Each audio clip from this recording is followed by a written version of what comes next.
So 8C on 1st April 2024, Venus Limited acquired a 35% interest in Neptune Limited. So இங்க வந்துட்டு நமக்கு 35% interest acquire பண்றாங்க. So Venus வந்துட்டு உங்களோட holding company and Neptune will be your subsidiary company.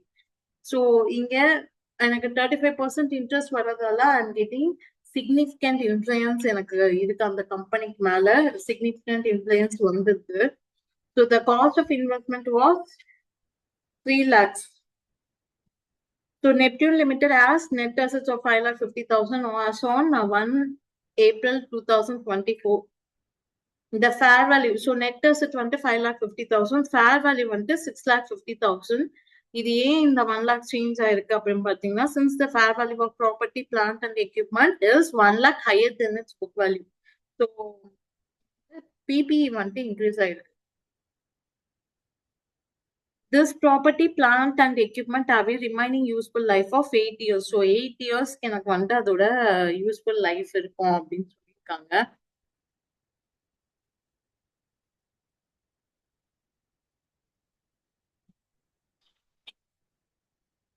For the financial year 24-25, Neptune Limited earned a profit after tax of 1 lakh rupees and paid a dividend of 11,000 out of this profit. So on the 24-25, that is, இப்போ நம்ம first பார்த்தது 1/4/2024 இருக்கு. So at the end of the year வந்துட்டு எனக்கு profit after tax 1 lakh வந்திருக்கு. அதுல நான் dividend எவ்வளவு pay பண்ணிருக்கேன்னா 11,000 pay பண்ணிருக்கேன். So Neptune Limited has also recognized the loss of 15,000 that arose from remeasurement of defined benefit directly in OCI. So OCI ல ஒரு 15,000 loss-உம் measure பண்ணிருக்கோம். இப்போ இதுல question என்னன்னா, calculate Venus Limited interest in Neptune Limited as at 31st March 2025 என்ன அப்படின்ட்டு கேட்டிருக்காங்க. So இப்போ நமக்கு ரெலவெண்ட் இந்த இயர்ஸ்ல என்ன வரும் அப்படின்னு கேக்குறாங்க. ஸோ நமக்கு இங்க ஒரு கம்பெனில வந்துட்டு நான் 20% மேல ஷேர்ஸ் பர்ச்சேஸ் பண்ணி எனக்கு சப்சிக்வெண்ட் இது இன்ட்ரெஸ்ட் இருந்துச்சுனாவே எனக்கு ஜாயிண்ட் கண்ட்ரோல் அந்த associates and joint control joint வந்து. So I will be preparing consolidated as per 103. So நம்ம அந்த இந்தியஸ் எல்லாம் வச்சுதான் இப்ப அப்ளை பண்ண போறோம். ஸோ இதுல அவங்க என்ன கேட்டிருக்காங்க நமக்கு கொஸ்டின்ல, calculate Venus Limited interest in Neptune Limited.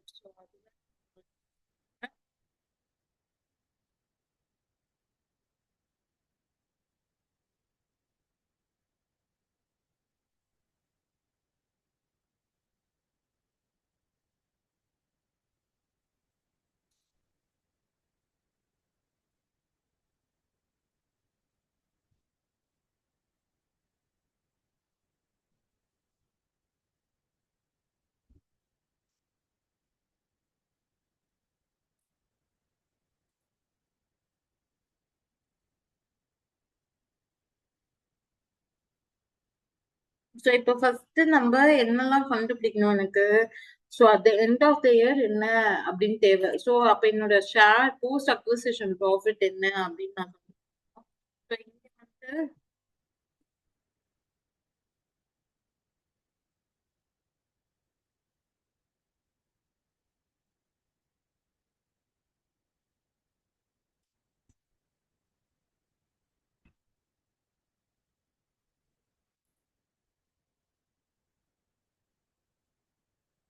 அட்ஜஸ்ட்மெண்ட்ஸ்லாம் என்னென்ன இருக்கோ அதெல்லாம் அட்ஜஸ்ட்மெண்ட்ஸ்லாம் போக நம்ம கண்டுபிடிக்க போறோம். ஸோ நெப்டியூனோடையது கண்டுபிடிக்க போறோம். ஸோ ஃபர்ஸ்ட் நமக்கு எவ்வளவு வீனஸோட ஷேர் பாத்தீங்கன்னா நமக்கு 35% அக்வைர் பண்றாங்க. ஸோ நமக்கு எவ்வளவு ப்ராஃபிட் ஏர்ன் பண்ணிருக்காங்க நமக்கு. So they have earned 1 lakh rupees இல்லையா. Profit after taxes 1 lakh rupees. So that means எனக்கு 1 lakhல எனக்கு 35% எனக்கு வந்துடும். இது இல்லாம இதுல என்னென்ன அட்ஜஸ்ட்மெண்ட் வரும். இப்ப நான் புக் வேல்யூவே இன்க்ரீஸ் பண்றேன். அப்ப இந்த இன்க்ரீஸ் பண்றேன்னா இந்த 1 lakh வந்துட்டு இங்க இன்க்ரீஸ் ஆயிருக்கு பிபிஇல. அப்ப அந்த 1 lakhக்கு எனக்கு டெப்ரிசியேஷன் நான் ப்ரொவைட் பண்ணுவேன். கரெக்டா ரீவேல்யூவேஷனுக்கு நான் டெப்ரிசியேஷன் ப்ரொவைட் பண்ணுவேன். ஸோ இங்க ஃபர்ஸ்ட் அட்ஜஸ்ட்மெண்ட் பிபிஇ வந்துட்டு நம்ம எவ்வளவு இன்க்ரீஸ் பண்றோம், 1 lakh இன்க்ரீஸ் பண்றோம்.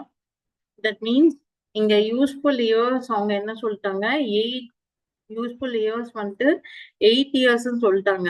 அப்ப அந்த 8 இயர்ஸ்க்கு நான் இந்த இன்க்ரீஸ் பண்ண வேல்யூல டெப்ரிசியேஷன் அதிகமா ப்ரொவைட் பண்ண போறேன். So 1 lakh divided by 8. So 12,500 வந்து டெப்ரிசியேஷனா கொடுப்போம்.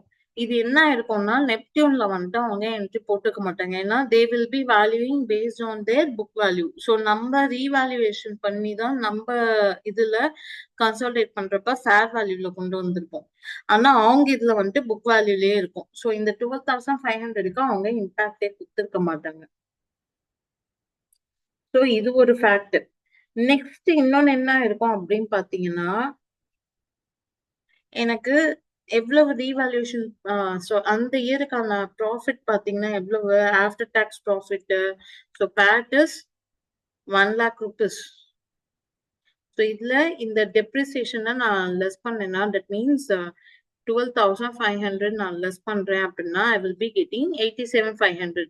இதுல என்னோட ஷேர் எவ்வளோ, 35%. That means 30,625 will be my post acquisition profit.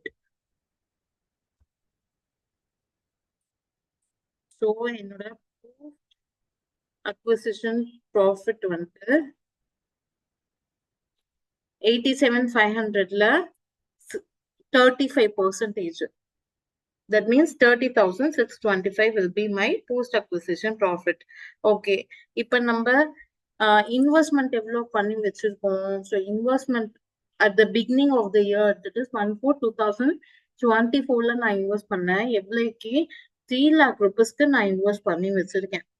So that means investment on 1/4/2024 3 lakh. இதுல எனக்கு போஸ்ட் அக்விசிஷன் ப்ராஃபிட் எவ்வளவு வருது, 30,625 எனக்கு வருது. கரெக்டா? சோ இதுல டிவிடெண்ட் எனக்கு கொஞ்சம் வந்திருக்குமா. சோ டிவிடெண்ட் நம்ம என்ன பண்ணுவோம், ரெடியூஸ் பண்ணுவோம். என்னோட இன்வெஸ்ட்மெண்ட்ல இருந்து நான் ரிசீவ் பண்ண dividend I will be reducing. So less dividend received. எவ்வளவு டிவிடெண்ட் கொடுத்திருக்காங்க நமக்கு, 11,000 டிவிடெண்ட் கொடுத்திருக்காங்க. ஸோ என்னோட ஷேர் வந்துட்டு 11,000 into இதுல வந்துட்டு 35% will be my share. So that means 3,850 நான் ரெடியூஸ் பண்ணணும். அதுக்கப்புறமா ஓசிஐல ஒரு லாஸ்ன்னு சொல்லியிருக்காங்க. ஸோ லெஸ் லாஸ் இன் ஓசிஐ. ஸோ அது வந்துட்டு ரீமெஷர்மெண்ட் ஆஃப் டிஃபைன்ட் பெனிஃபிட் அப்படின்னு சொல்லி கொடுத்துருக்காங்க. ஸோ ஓசிஐல எவ்வளவு லாஸ்ன்னு சொல்லியிருக்காங்க நமக்கு 15,000. ஸோ அந்த 15,000ல என்னோட ஷேர் எவ்வளோ, 35% ஆகி. So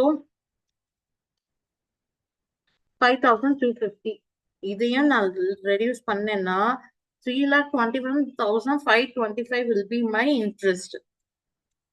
So Venus Limited interest in Neptune Limited வந்துட்டு 3,21,525.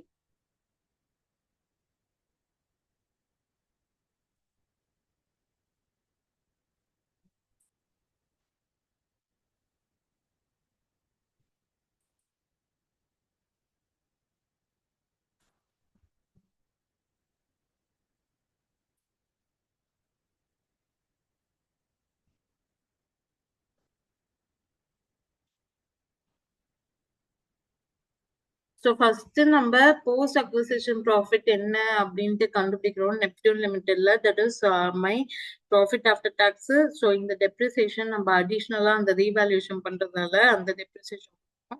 ஸோ அப்போ எனக்கு 87,500 வரும். அப்போ போஸ்ட் அக்விசிஷன் ப்ராஃபிட் எனக்கு இதுல 35% ஷேரு. ஸோ அதுல 35%, தட் மீன்ஸ் 30,625. ஸோ நெக்ஸ்ட் எனக்கு இன்ட்ரெஸ்ட் என்ன அப்படின்னு கண்டுபிடிக்கணும். தட் மீன்ஸ் என்னோட இன்வெஸ்ட்மெண்ட் என்ன, ஆட் போஸ்ட் அக்விசிஷன் ப்ராஃபிட். இதுல டிவிடெண்ட் நான் ரிசீவ் பண்ணியிருக்கேன். ஸோ அந்த டிவிடெண்ட் வந்துட்டு என்னோட காஸ்ட்ல இருந்து ரெடியூஸ் ஆகும் அப்போ. So dividend received. So loss ஆயிருக்கு. ஸோ லாஸையும் நம்ம ரெடியூஸ் பண்ணி நம்ம எவ்வளவு இன்ட்ரெஸ்ட் இருக்கு அப்படின்னு நம்ம கண்டுபிடிக்கிறோம். ஸோ இது வந்துட்டு 4 மார்க்ஸ். ஸோ உங்களுக்கு வந்துட்டு இந்த கேல்குலேஷனுக்கு வந்துட்டு ஒரு 2 மார்க்ஸ் இருக்கும். இந்த